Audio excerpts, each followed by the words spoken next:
और ये परहेज कौन कौन से हैं?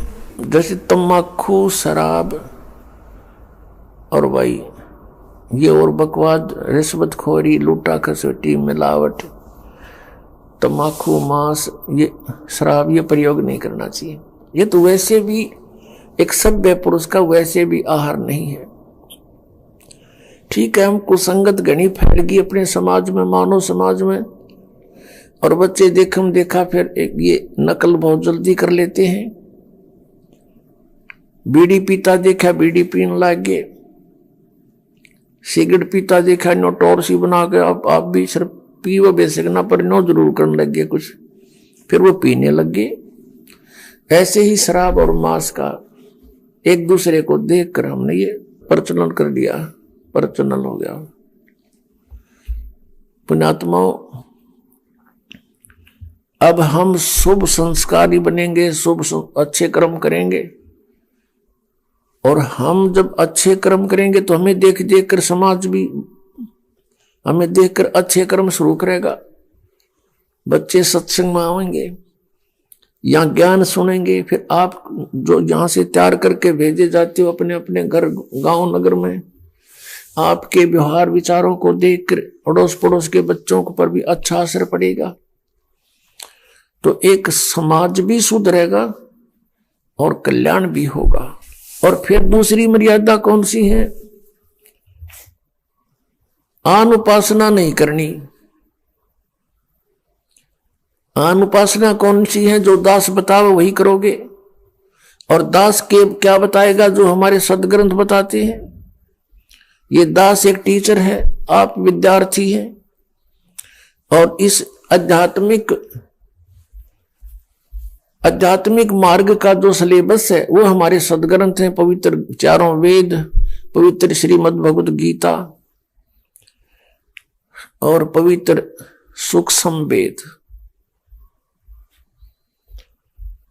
इनके अंदर जो भी लिखा है वो हमारा सिलेबस है। इसके बाहर कोई पढ़ाता है तो वो टीचर ठीक नहीं, वो शत्रु है विद्यार्थियों का।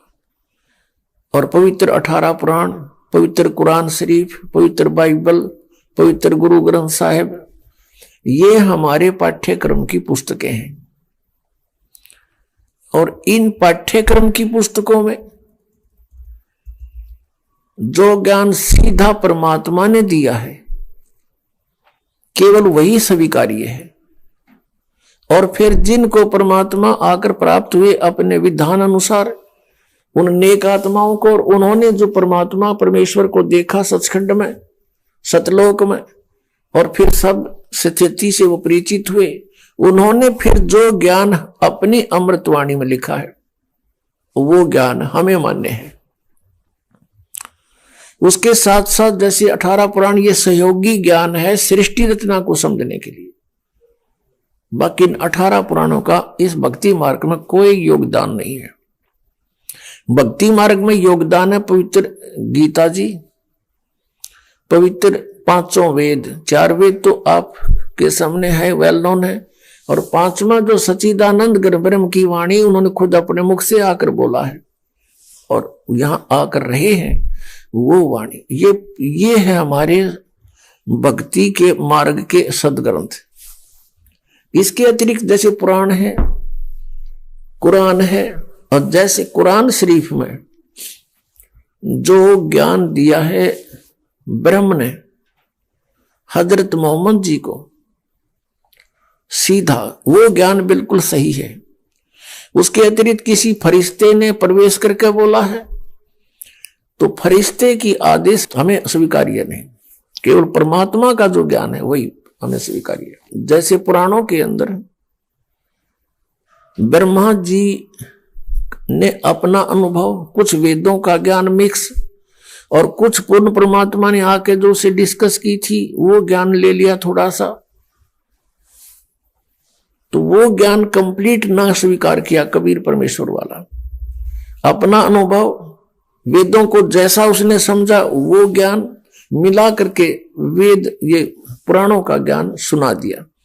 फिर ब्रह्मा जी से सुने हुए ज्ञान को फिर अन्य ऋषि महर्षियों ने कुछ ब्रह्मा जी वाला ज्ञान, कुछ अपनी खिचड़ी बनाई और फिर आगे अलग पुराण की रचना कर दी। इस तरह ये 18 विभाग हो गए।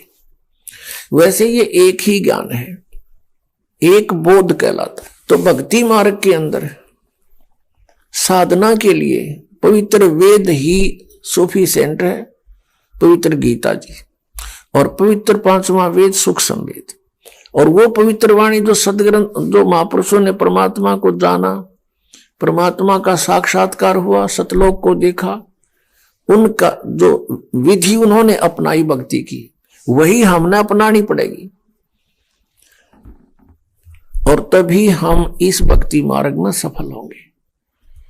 इसके अतिरिक्त वे ऑफ वर्शिप यानी पूजा की विधि हमने पुराणों से नहीं लेनी है, हमने और किसी से